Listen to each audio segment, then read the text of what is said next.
Welcome everyone to episode 54 of the Video Game Book Club. I'm Tubby Mora, and today I am joined by Nakuso and Bajerwin. Say hello, everyone. What's up? Ka-chow. What up, what up? This time around, we're going to be focusing on Rakuen. This game was nominated by Bajerwin, and it was developed and published by Laura Shigihara, who, fun fact, was also the lead composer and sound designer for Plants vs. Zombies, which is it's pretty awesome. Rakuen was originally released on May 10th, 2017 for PC and March 23rd, 2023 for the Nintendo Switch.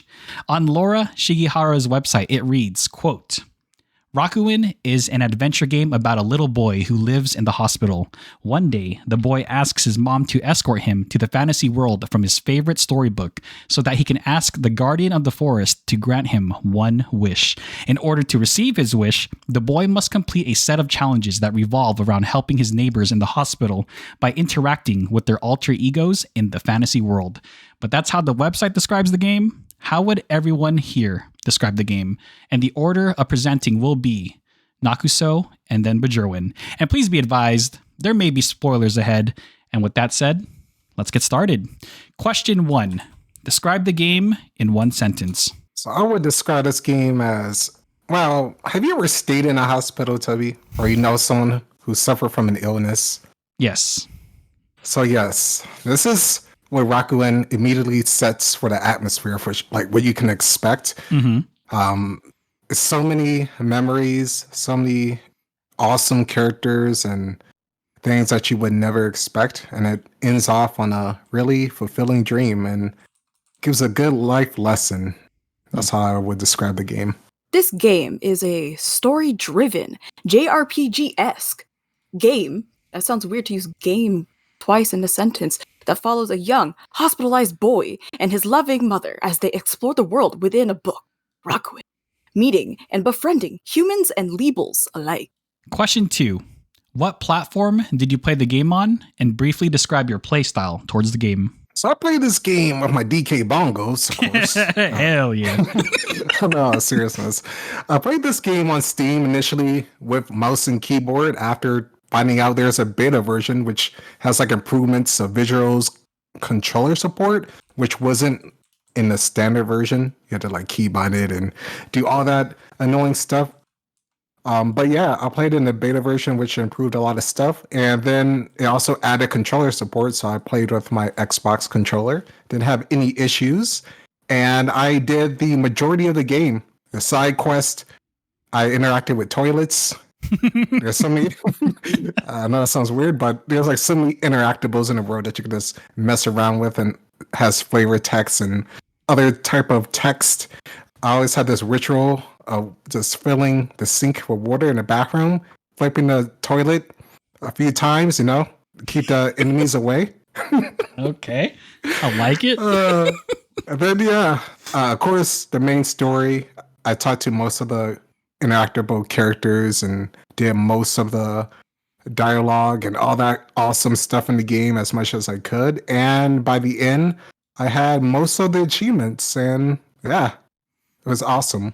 Nice completionist run. I like it. So I actually had this game just sort of hanging out in my Steam library. I forgot how, possibly from a sale, when I was like deep hunting for like something more casual but story driven. So I just have a bunch of them in my wish list and in my library. So finally just had it, keyboard and mouse kind of thing. It kind of follows similar mechanics to other JRPG style games like this, I guess, like more old school looking. Where sometimes when I was lazy, I just used my mouse to interact and do things, and then sometimes I was more engaged by sitting up and using my keyboard and mouse, or keyboard and mouse. Like just it, my keyboard. options. Yeah, gotta change it up, change my posture as well, But when I was like actually playing the game, I went about it more like exploring the areas first, interacting with everything that like existed to touch. If that makes sense. So like even if I couldn't get to a spot or like it wouldn't make sense yet, I was like, okay, I'm just open every door, lick every rock and pebble on the road, And then like I would, once I've done everything to like look at, once I'm done being a tourist and sightseeing, I would actually start more of the mainline quest things. But I didn't like try to overly focus on full completion just by like wandering around all the time. I see. I still let it be a nice like, oh, this looks cool. Oh wait, have I been here yet? Or I have a pickaxe now. I can now go to that one weird spot that I found the other day or whatever. Okay, So then, so if it pop into your mind, you're like, oh, I'm already here. yeah, Okay. exactly. Like I had so much money, I bought a lot of items that you're supposed to buy to put in like the patient lounge room or whatever. Like that was for funsies because I happened to be there, not because like I need all the toys for this playroom. Dang it. So yeah, more just a motivated but relaxed gameplay. Question 3. What are 3 things you like about the game? Okay. And there is so much that I liked about this game. Thankfully, with 3 things, I can talk about most of the stuff. And the number 1 thing is, of course, the story. I'm not sure if you don't know anything like at all besides the description, right? About like Basically. the premise of the story. Yeah, I know the bare basics. The really cool, interesting thing about this game is like the way it transitions between the quote unquote real world and the fantasy world. So there's a transition that you go between throughout the game, and the story plays into a part of that alternate reality. Mm-hmm. I guess you could think of it as a parallel reality to the real world. It has fantasy characters, and these fantasy characters are reflections of the patients in the hospital.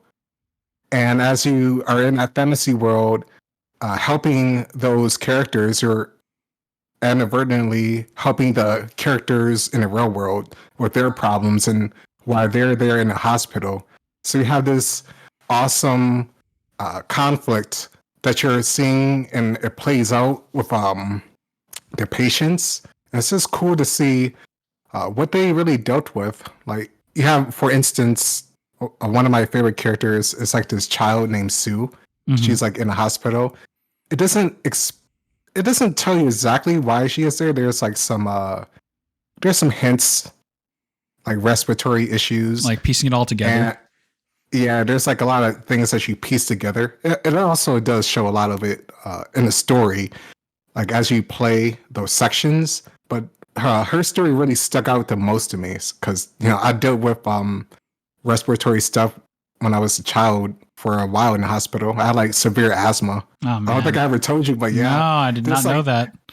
Yeah, this part like really resonated with me. Like there was multiple times I went to the hospital, I was hooked up to the IV and stuff, and yeah, I had like an inhaler and all that stuff when I was younger. Luckily I recovered and I don't need that anymore, like after a certain period of time, so I'm super grateful. But just that kind of story, and it's just wholesome. Like she has this like jar of marbles, and she just has like this whole world, and each marble that you collect, which is like a side quest, she gives you like a little story insight into that world. And it's like little things like that. It's like, oh man, that's really cute, but it's like an underlying thing. Like all the stories that she tells you actually relates to a lot of the conflict that you'll see later on in the game with her story. Mm-hmm. So it's like at first you're like, oh man. For instance, she talks about like this cat and dog world where they all get along together, or like another world that's like this revolves around her growing up, and then later on, one cool thing about this game is you interact within that flashback of those characters, and you control those characters in a fantasy setting. So there's a lot of cool story bits that happens throughout this game, discovering the illnesses of these patients and everything, how it comes together. And then, of course, along with the story, you have your mother along with you. So it's like it adds an element of you playing as a child. Of course, you have your own sickness, which they do tell you if you like look it up. Because I was like wondering, what does this mean? And then I looked it up, and I was like, oh my god, he has lung cancer.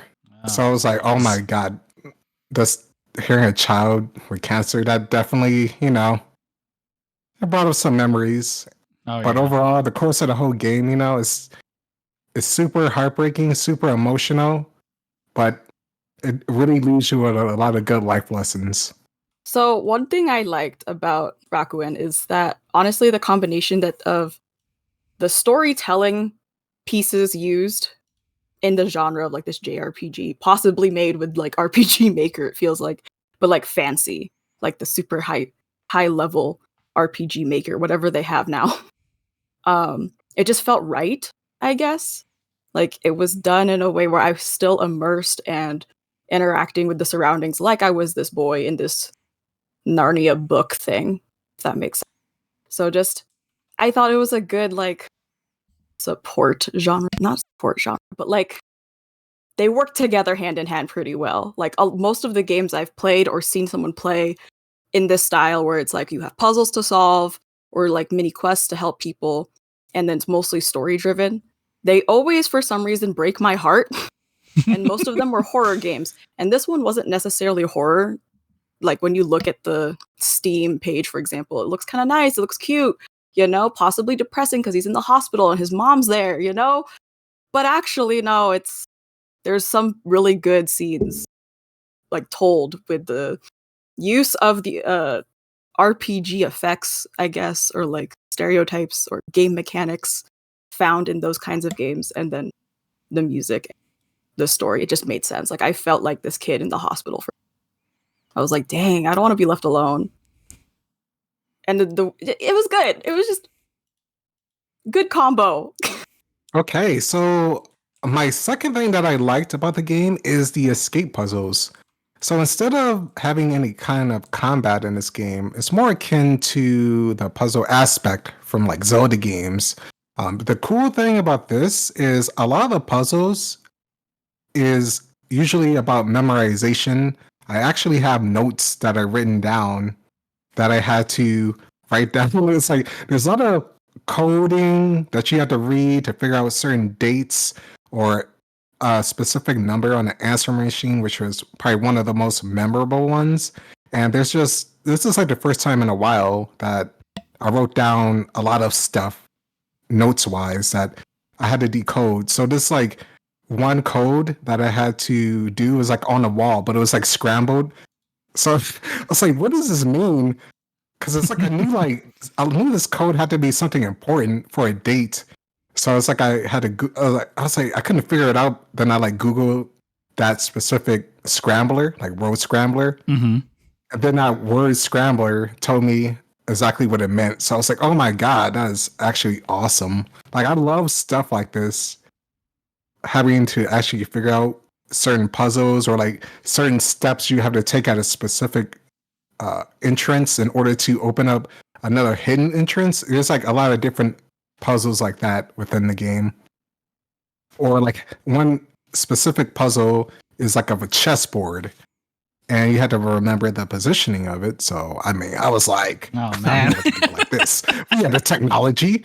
So I took a picture of that specific thing. Then like 4 minutes later, that puzzle pops up. And I'm like, wow, I know how this works. Was easy. I predicted it. Yeah. So I absolutely love stuff like that. I haven't played too many games where I wrote anything down, like specifically. I think the last game I probably played, it's kind of funny, we were talking about it earlier, but it was Persona 5.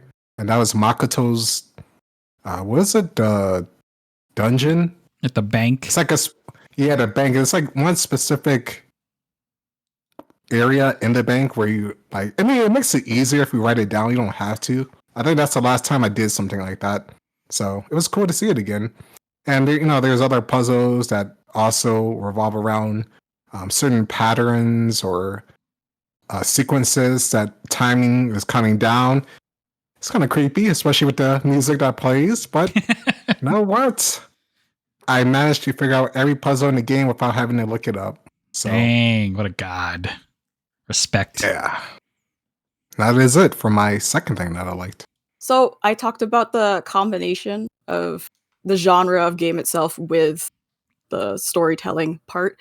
The story itself, not just for the boy and his mom, but like all the other characters you get to meet, they're very real situations. And I thought that was a great touch that like there's an old man who doesn't have family visiting anymore, so he's like a grumpy person because he's sick in the hospital all the time and no one's there to chat with him.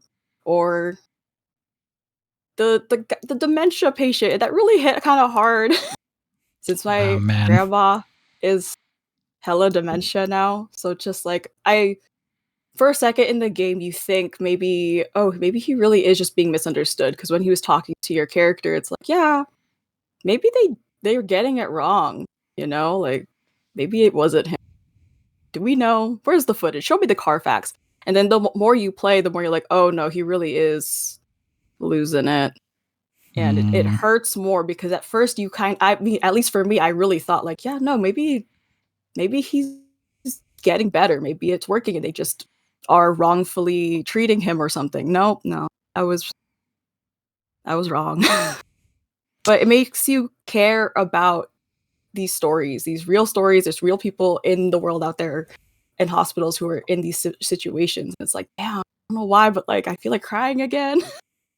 And it's just when they were doing flashbacks or like dream sequences where you play as an important character or that character for that arc of the story, it only like drives it further home, because it's not just boy in hospital and boy in magical book world. It's also learning their story through these dreams and flashbacks. So it's a lot of showing, not always telling, and telling when it needs to, if that makes sense. Good balance. You mentioned it in the intro with Laura and the music she composed for Plants vs. Zombies, like the majority of all those tracks. Dude, it's astounding that she did 52 tracks in this game. Jesus.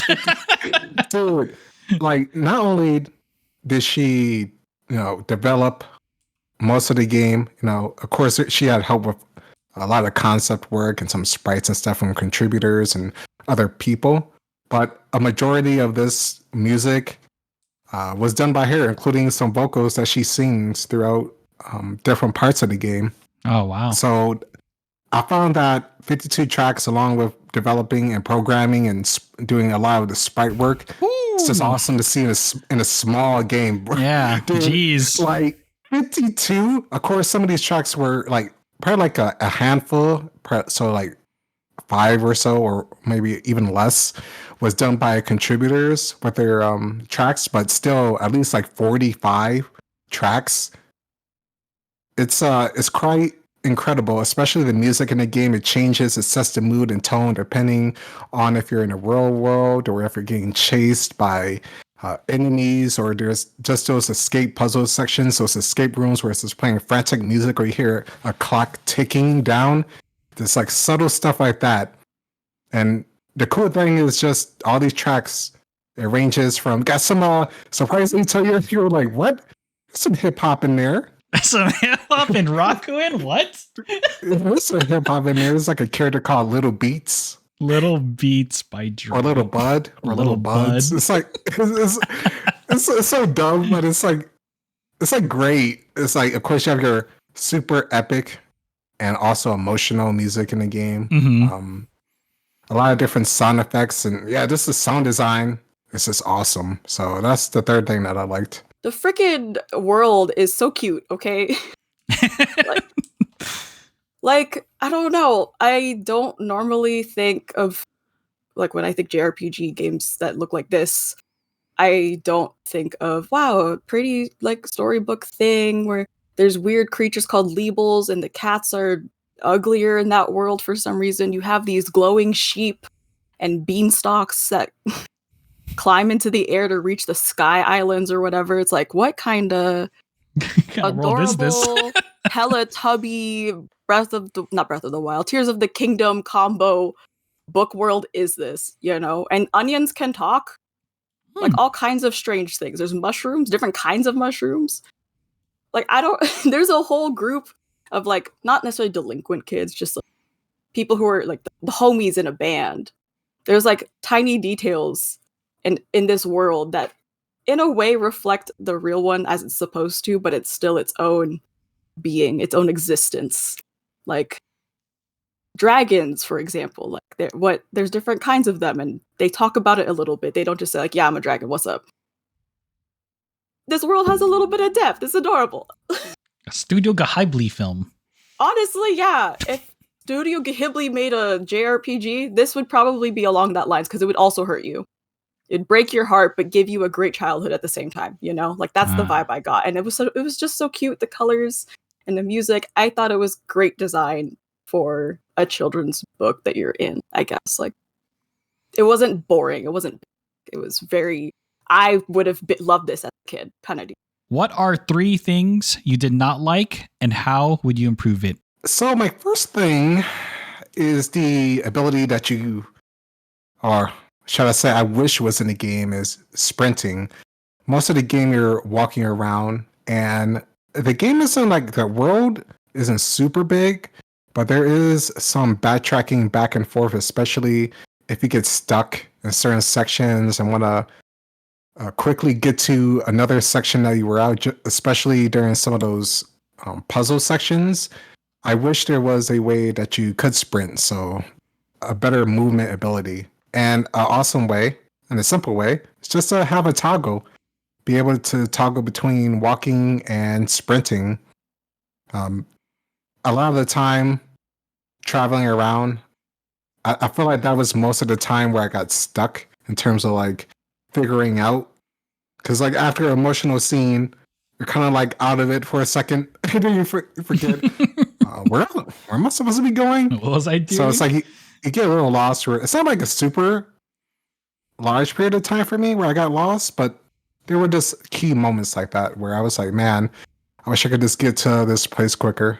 So yeah, having a sprint ability, you know how it is in games that we play. Especially if there's a lot of puzzle elements involved and you have to like backtrack to check something. Yeah, there is. Or you have to give something to a certain character or get something crafted. Just stuff like that where having a toggle ability, or I don't know, hold down the ability, but there's something to increase your movement speed. One thing about this game, this was probably the first thing I noticed for some reason. And I would easy way to improve this, including a settings part somewhere in the game.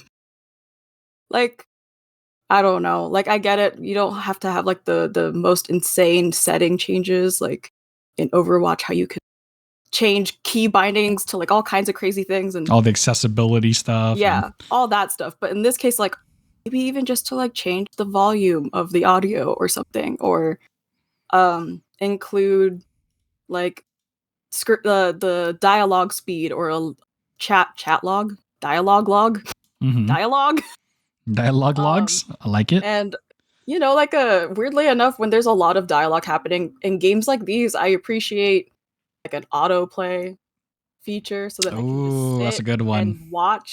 So yeah, like a settings accessibility thing. So the first thing I thought about, I'm like, I get it, this game is fine without it, but also it's nice to have. It's a weird quality of life thing that I've sort of grown used to now. And yeah, that was the first thing. Next. The second thing. This one is something I do not like when games do this, and that is missable achievements. Oof. So I don't mind it when you get to the point of no return. It makes sense, right? Because the game actually tells you, once you do this, blah, blah, blah, this will be like the final thing. Mm-hmm. So that makes sense because you're going to finish the game, right? Yeah. But before that, there are sections in the game. There's like a couple or a few sections where you can miss something. And unfortunately, this one puzzle that I was thinking, like, it was like this one room that I couldn't figure out how to get into. But I had the right idea, but I just didn't do the right combination. And then by the end of the game, I actually wanted to go back and like finish up everything before I actually beat the game. Mm-hmm. But then I like looked it up, that achievement, and realized, yeah, I can't get back there anymore. Like, because in the story, that's like a flashback scenario where you play as that specific character. And yeah, you can't get back to that area. And there's like a couple collectibles you can miss. So I would have to literally play the game all over again. Which is so no chapter select like, or anything. No. There's no chapter select or anything. Okay. The thing is, I wanted to do it because it's like I enjoyed the game so much. I wanted to go back and get the few things that I missed, but no, I couldn't. And yeah, it really sucks. an easy fixes to be able to replay that specific section, or have like a way to get to that section that you already completed in another sense, even if it doesn't relate to the story, you know. Yeah, especially after you have finished the game, to just like give the player the option to start it from like the next major scenario or something like that. Yeah, that would help a lot. Something like that, because over the game you help 5 of the patients, so there could be 5 different scenarios, starting 5 points where you chapters. start off, and that would help out like so much. So I don't know why, but for some reason, sometimes in the game, I would click and then it would sort of double click through the dialogue. So hence why the first point I made was an accessibility settings thing. But this also kind of made it would pull me out of it. Like I don't know if that's a bug or if I'm just bad at pressing things. But being able to like use that log, man, because then it takes away from the story. And it would like sort of trickle down into like my game would freak out for a second and then it'd be fine. Like I wouldn't notice anything, but I would like start drifting into characters when I was trying to talk to them. I'm like, please go back to your spot. That is so The weird. immersion is weird. But then again, I know Nakuso actually told me to play in a certain setting, and apparently some of the bugs were fixed. But no, I played the raw version, the OG untainted version. So yeah, I mean, that was originally something I was gonna say. It's still here, so I'm gonna say it. But no, it has a solution, I guess. I just haven't tried it out for myself. But if that was the only option instead of playing like the OG, just taking the bugged version out of play, then yeah, I guess that would be my solution for it. Squash the bugs, update the game. Yeah. I mean, apparently it was, but I'm just stubborn, or I'm not sure how to get to do the thing. Maybe I'm just illiterate. I don't know. So the third point. So this one is going to be gathering water. So you know how earlier on I was talking about the sinks and how I filled them? Yeah. You can actually use your bucket that you collect, and this water is used for watering plants, and those grow into beanstalks that you can climb, and it's like a whole sky area, similar to Breath of the Wild. Oh. So there's different of those around the areas in the real world and also in the alternate world, and you can go around and then water them to interact with each other.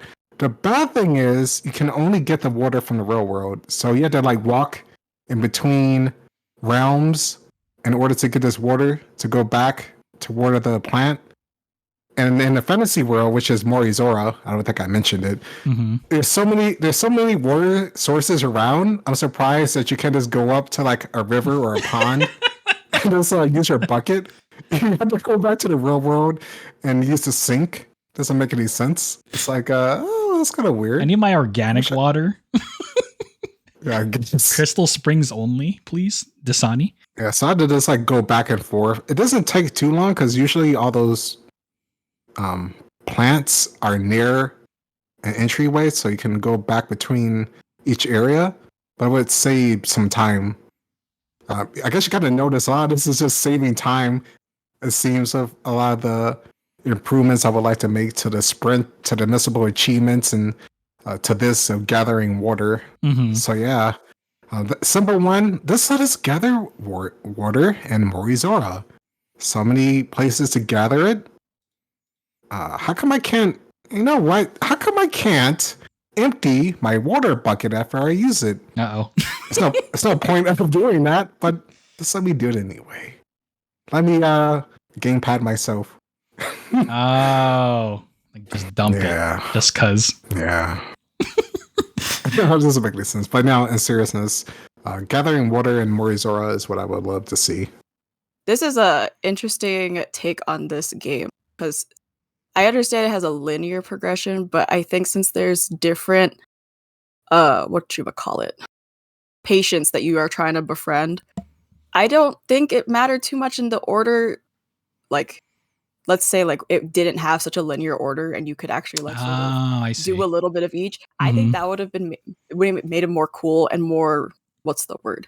realistic in the sense of like, yeah, you are learning about these people one at a time, probably like every day, just a little bit at a time. So instead of like speed running someone's arc, it's like, oh yeah, no, I remember having that conversation with them the other time when I was doing this thing for that one guy. um, I just think that would be cool. It wouldn't open the world too much and freak out linearly storytelling wise. I don't think that would be too hard mechanically either. I just think it would hit better. And I think some of the characters too, it's just if they were in a different order, in your own order, then you have your own experience like befriending these people and each playthrough would be different. And you can cry about a character a different time, like maybe you're not ready to go to this character. You can try out a different one. Finish someone else's dream sequence instead. I gotcha. So just a little bit more freedom with how you want to approach. Yeah. Or when to approach, I guess is a better way to say it. Because it'd be makes more sense to befriend certain characters first just because of like personality of these characters. Like, oh yeah, you might make more progress with that one guy over the grumpy old man. So it's just like do a little bit of that, give that guy a day off, and then continue playing the game, etc., etc. Excuse me, I'm so sorry. What is your final verdict and final rating from 0 to 10 using a 0.5 scale? So my final verdict. The final Chronicles of Riddick. I was like a freaking Anna from anyway. Oh yeah, or whatever. I would give Rakuen a 9 out of 10. I absolutely love this game. You notice like pretty much most of my negatives weren't like super huge. It was something that was game breaking. It wasn't a huge part of the story. I felt all that came together great. The puzzles were engaging, and the characters and the story was the highlight. I kind of feel like this game, if you were to play it, it's like a visual novel mixed with like a Zelda-like puzzle section, like just specifically the puzzle parts.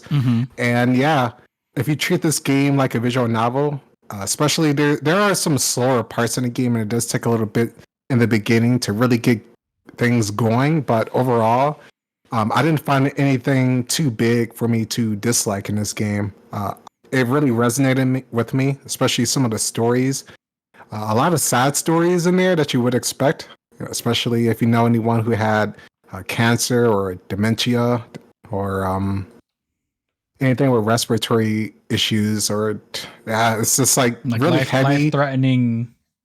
Yeah, life-threatening things, and there's some other themes in there too that it tackles, and in the end, it really makes you realize that it's impossible to help everyone, like no matter what, and it just gives you that feeling of having to accept things and move on, like despite doing your best, which is like kind of crazy that they would do, like go there and stuff, but it teaches you that really you want to spend every moment with a loved one and just cherish that moment. I would give this game, a 9 out of 10. Rakuen is an emotional and endearing story of not just of a terminally ill boy, but others that you'll find in the hospital, from like old people who never have family visiting anymore to a husband waiting for his wife to wake up from her coma. All the signs and the stereotypes that are in this game were just it just pointed towards something painful but something beautiful, something meaningful. And I'm glad that I played something like this that also broke my heart, and that's fine. I'm okay with this because it was a beautiful game and I learned a lot about myself, weirdly enough. So Rakuen gets a 9 Sila berry pies out of 10 from me. All right. With that said, Rakuen gets our final average rating of 90%, or 18 out of 20. Bonus mystery question time. Bonus mystery questions were prepared ahead of time by everyone here, but no one knows who or what will be asking the question. Actually, we already know who's going to be asking the question. It's going to be Nakuso. No way. That's What? crazy, dude. That's crazy. I know. Didn't even need a will this time. What is your bonus mystery question, Nakuso? My question is, which you can participate in. Okay. I left this pretty broad. Your task is to create a real world X fantasy world story theme. What would it be like? A real world / fantasy world, like jumping between the two? Yeah, like Rakuen. A real world X fantasy world story theme. So one thing in a real world will affect that fantasy world and vice versa. So for me, if I was to create a real world with a fantasy theme that affects each other, I would do a post-global war. So you're helping people recovering from effects. So similar to Rakuen, or I guess similarities and differences is one, you'll play as a nurse, check up on patients, and then you hear their stories. These patients all come from the war, whether it be veterans or people who just got out, or like just like people who were just there, like the citizens from that war. And then the cool thing about this is, it has their flashbacks. But one thing that they mentioned in a game that I talked about earlier was the whole cats and dogs thing. Mm-hmm. So how about that fantasy world was animals? And that was like the parallel between that and the quote unquote, I guess, human world, real world. And then the war you're playing against, or actually, I have it so you play as either the cat faction or the dog faction. You get a choice. And depending on, what you do and your choices, that of course affects the trauma of the people in the real world. Okay. And when you're in the real world, I have it so, of course, you have tasks like cleaning up, feeding the veterans, that aren't able to feed themselves anymore. Mm-hmm. And of course, just helping them with their trauma with medicine. So depending on how well you do in the real world will affect how difficult the fantasy world is. So if you're like, you're doing a bad job helping out everyone in the hospital, so I guess it's kind of like a simulation or a management system. It changes the course of the war in the fantasy world. And then in turn, after you would transfer back to the real world from the fantasy world, some things will either be better or worse, depending on how it plays out. So I thought that would be like a cool little setting that changes both worlds in a pretty dramatic way. And also discussing the whole war stuff and how tragic and dramatic it would be to just be placed in those situations with those patients that you have in the hospital, while also treating them knowing like what they went through. I think it would be a cool little circle of life. That'd be pretty fun. I like that. Has emotional trauma. Mm-hmm. Love us some emotional trauma.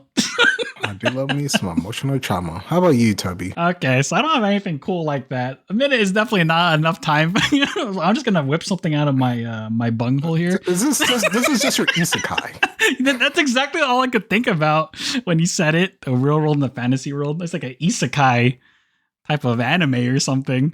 Yeah, that's what Rakuen is. I like. We're gonna try to stick to some of the themes here of Rakuen though, because I do like the whole alter ego stuff. But all I could think about was so a couple of things came into mind. Freaking Digimon, of all things, because technically they do travel between real world and digital world. That's true. So that, and I would mix it with Persona, actually. So specifically in this real world fantasy world, to stick with just to stick with one theme, depending on how. Am I gonna get canceled for this? Depending on how corrupted an individual is or how delusional they are using their social media will determine what they actually are, what type of creature they are in this fantasy world, this digital world. So it's kind of like Persona, where when I approach someone, depending on their characteristics in real life, it can really skew their digital persona. So as I'm going back and forth, you're right. Let's just make this into a game, so I don't get canceled. So as you're going back and forth, you pick your avatar and everything. So it plays like an RPG. You have to determine what exactly is the root cause of that person's corruption of their digital persona, and you have to try to help them out. Who knows where it's stemming from? Is it stemming because they're just being and it can play with the themes of Rakuen too. Is it because they're struggling with something mentally? Do they have just health problems that are causing it? Just what exactly is causing that person to become so skewed in their online persona? Because usually most people, when they're online and most of the time it's just an act.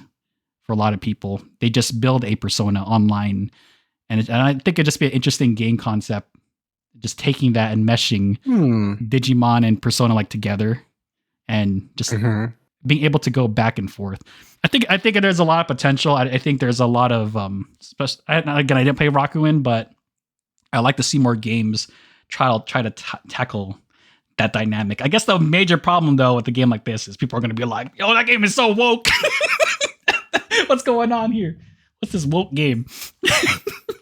But it's interesting because it's something not a lot of people talk about it or they want to confront it, but it's true. I'm not going to mention any specific content creators, but a lot of them just develop an online persona. They have a very skewed perception of the world around them when they hit that stream button or hit that record button. And it'd just be interesting to tie that with some type of digital creature that you can face and help them. So that's my idea. That's what I could think of in 60 seconds. I like that. Would you have any Digimon companions, or do you fight yourself? Oh no, you'd have some companions with you. It's a full on adventure. Dang, were your friends?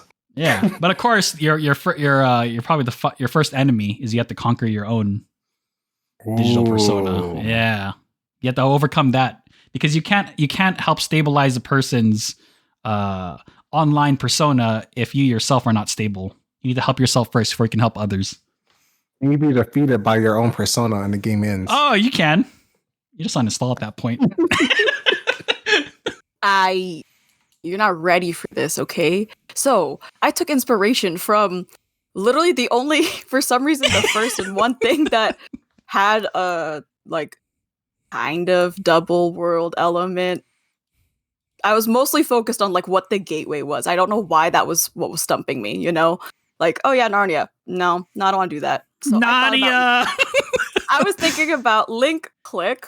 Okay, so it's I don't know, Mandarin, Taiwanese or something animation thing. It's really good, but basically, they jump into photographs and are the person who took the photo. But in this world, you have basic world. You have this one, right? And we have cameras. We have pictures of things, Mm-hmm. So there is a special album thing. No, I don't want to go with. I was gonna. You know what? I'm gonna do the weird freaking do a weird seance water ritual with the picture. Okay. And then you're able to go into it. And it doesn't have to be just a picture of anything or anyone, right? It's if you drew something elaborate enough that you could picture it, you can jump into it. Okay. And then it sort of builds off of those thoughts and that imagery that you are thinking about when you jump in. But it has to, for some reason, involve water.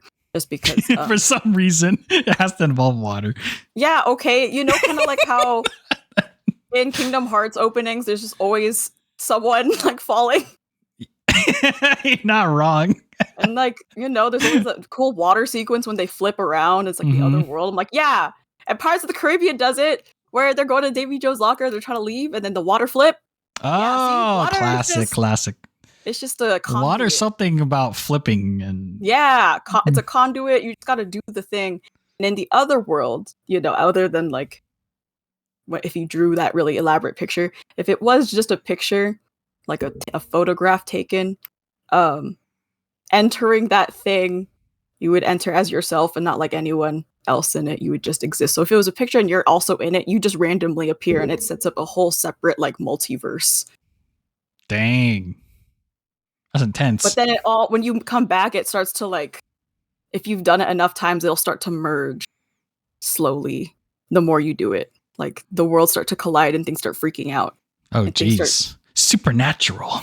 Yeah. It'll find ways to make it make sense, you know? But like, you could theoretically kind of weird things up if you affect it too many times. Like, let's say you like killed one person and you were like, just kidding, I'm going back inside and not gonna kill them, but I'll kill someone else. Then it's like, oh, now you have like duplicates of this person. Or like now they're really sick because they should be dead, but they're not. Like Whoa. that. Yeah. I have no idea what that means, but so example. That must be an Academy Award winning. You know, in Full Metal Alchemist, how to see the truth, they give up something from themselves. Yeah. So it's kind of like how Teacher doesn't have like part of her insides. Yes, yes. It's kind of like your actions, like if you're really affecting like the state of this person, will mess them up somehow in an actual physical way. So like, I see. Okay. Yeah, like maybe I don't know, maybe they could become shorter. I don't know. Dang. Or like they develop a weird breathing disease thing because they drowned in one lifetime or something. And then you start to go crazy a little bit if you do it too much in the same picture, because then you start to forget which one is you. Some psychological stuff now. Yeah, so that's why you should limit how many times you go into a certain picture. But it can be any picture. Yeah, any picture. Any picture that you can conceptually perceive, that you can imagine. Yeah, so like if you took a Polaroid, you could do that. If it's like if I drew a stick figure. If it was a painting, if it was your favorite manga, you know, you're just like, let me just jump in there. Yeah. So, you know, this opens the door for a lot of crazy things. Those things might start to exist in your world, kind of deal. Oh, man. That sounds great. Like, you know how Psyche K changed everyone so that he wasn't weird? It's like that. The world will make it part of its rules. Oh, okay. I see. So it's like it will bending absorb it. Like conforming into one another. Yes. I like but you can it. still make branches, but it does take time for it to all like stick together. The big suck. Yeah. I like it, actually. Yeah. I like that idea. Thank you. I get it. It makes sense. It does. It does. When is it releasing? 2024 winter. Wow. It's a winter release, so it most likely won't come out that year. But that's okay. Exactly. It's all a, what you call it, safety net. I like it. Thank you for your answer. If it does come out on time, yeah, it'll be there for the Game Awards. For 2025. Exactly. And that concludes this episode of Video Game Book Club. Thank you for tuning in. And if you enjoyed this video podcast, please feel free to like, follow, and subscribe to the channel on YouTube, Twitch, Spotify, and whichever platform you can find us on. Also, check out Nakuso's YouTube channel as well. I'll be sure to leave it in the link in the description box below. And if you would like to join the Video Game Book Club Discord and play and discuss video games alongside us and the community, the link will be in the description box below too. With that said, everyone take care. You have a good one, and we'll catch you in the next episode of Video Game Book Club. Say goodbye, everyone. See ya. Ciao, ciao. Bye-bye.